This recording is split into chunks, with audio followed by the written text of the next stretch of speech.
Brought to you by Express Care Health and Skin Center. Get in, get out, get better.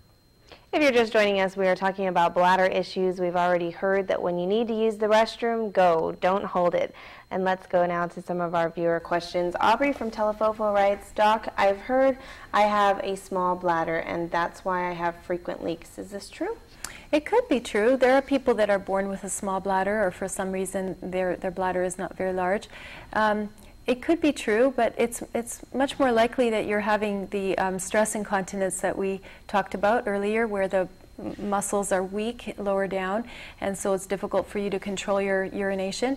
And there's something called Kegel exercises which you can do, and these are exercises where you halt the urination. So you're at the bathroom, you're going to the toilet, and then you will stop the flow, stop the flow, stop the flow, stop the flow, and by interrupting the flow you're teaching your brain to control those muscles again and making them stronger. It's like weight training for your pelvis.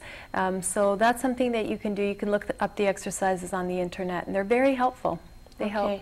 Sally from Agana asks, I often use the restroom 2 or 3 times a night. Is this cause for concern? And we actually received, I know there was a Jose, I think, from Dededo. We received this question from several viewers, I guess, who have this problem, and they want to know, is it a concern, and what they can do to try to avoid. It's really important because when you have to go use the restroom at night, of course, you're interrupting your sleep and you're not getting a good night's sleep.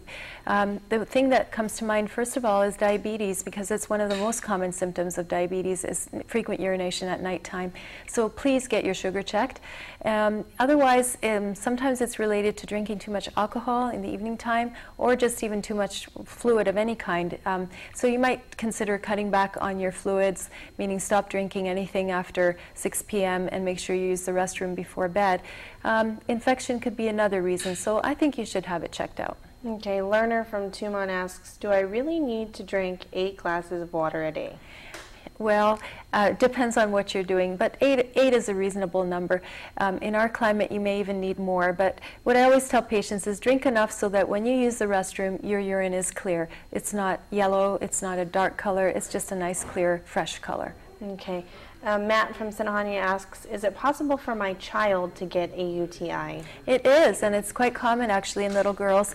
They have to learn to wipe from front to back after using the restroom, and if they're wiping the other way, they may be bringing germs from the anus over into the front of the urethra and contaminating and getting infections. That's the most common reason, is hygiene, so we need to teach our children to wipe.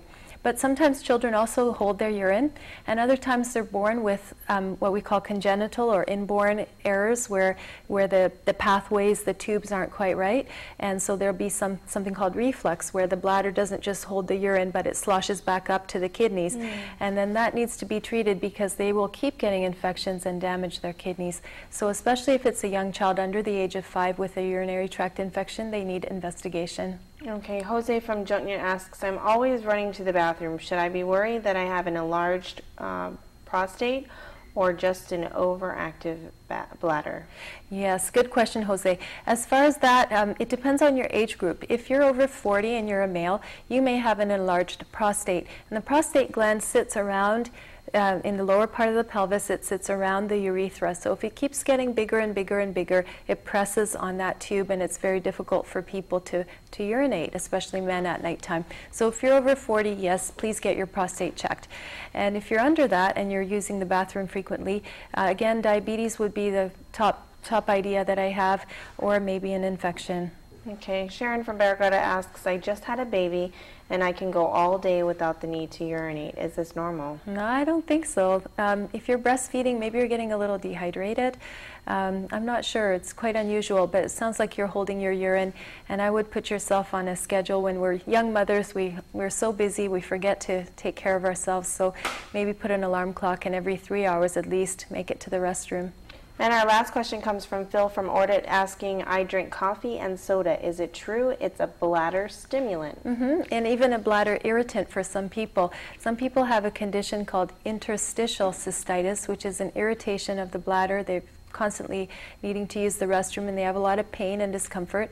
And yeah, soda, coffee, tea, they tend to irritate the bladder. They also fill the bladder more quickly, so you might want to avoid those. All right, any last words of advice that you'd like to give to our viewers about this issue?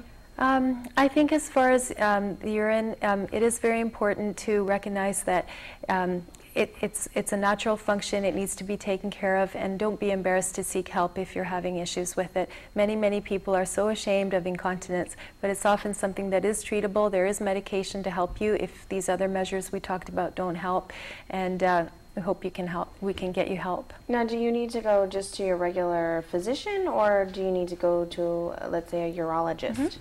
We do have a urologist that's a specialist for the urinary tract on Guam, but for most things, your family doctor can help you. Okay, Doc, thank you again for coming in. We always appreciate the information and advice.